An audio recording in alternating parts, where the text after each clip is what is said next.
आज हम कज्जली बनाने वाले हैं। इसमें 2 घटक द्रव्य की ज़रूरत है।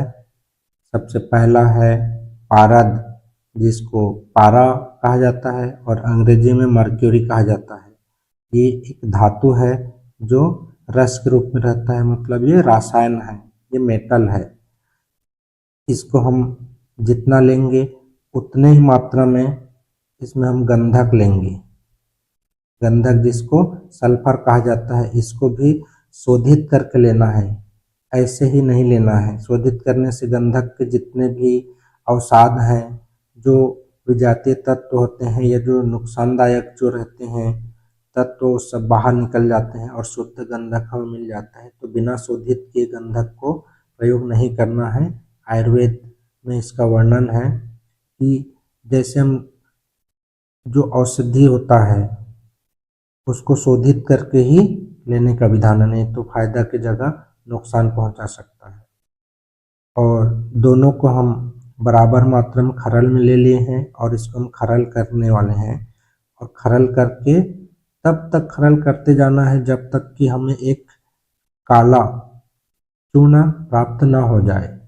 जैसे काला चूर्ण प्राप्त हो, इसको हम सुरक्षित रख लेंगे। लेकिन ध्यान रखना है कि इसको कोई जर्मन, मतलब जो एल्यूमिनियम कहा जाता है, उसके संपर्क में ना आने दें और सोने के संपर्क में ना आने दें। अगर सोने के संपर्क में ये पारा आ गया तो सोने को निगल जाता है और सोना सोना नहीं रह जाता है। दोनों को एक साथ अगर नाम दें तो उसको अमलगम कहा जाता है। और इस कज्जली को हम जैसे ही गजकुट में फूकेंगे या वराहपोट, कुक्कुटपोट या तो फिर किसी प्रकार से भस्म बनाएंगे तो इसको हम रस सिंदूर कहते हैं।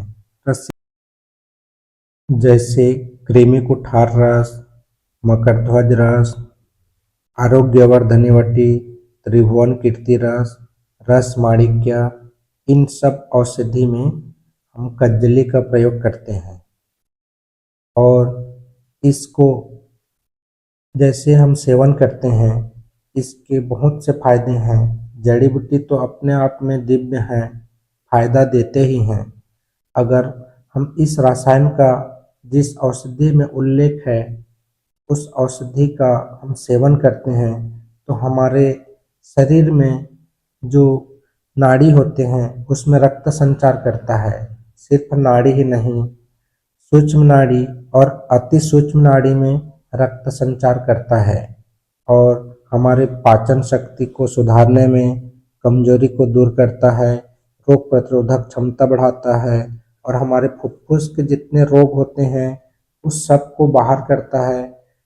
और हमारे जो अवसाद हैं, जो विजातीय तत्व हमारे शरीर में हैं, उस सब को ये बाहर निकाल के हमारे शरीर को सुचारू रूप से चलाने में मदद करता है।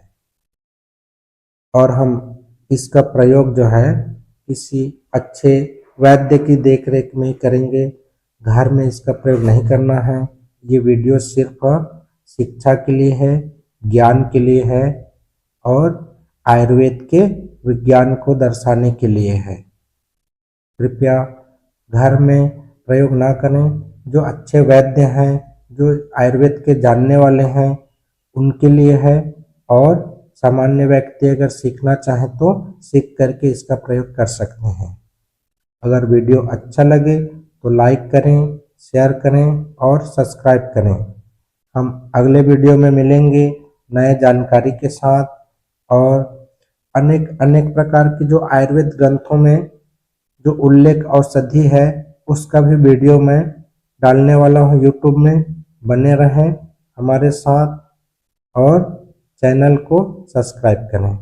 जी धन्यवाद।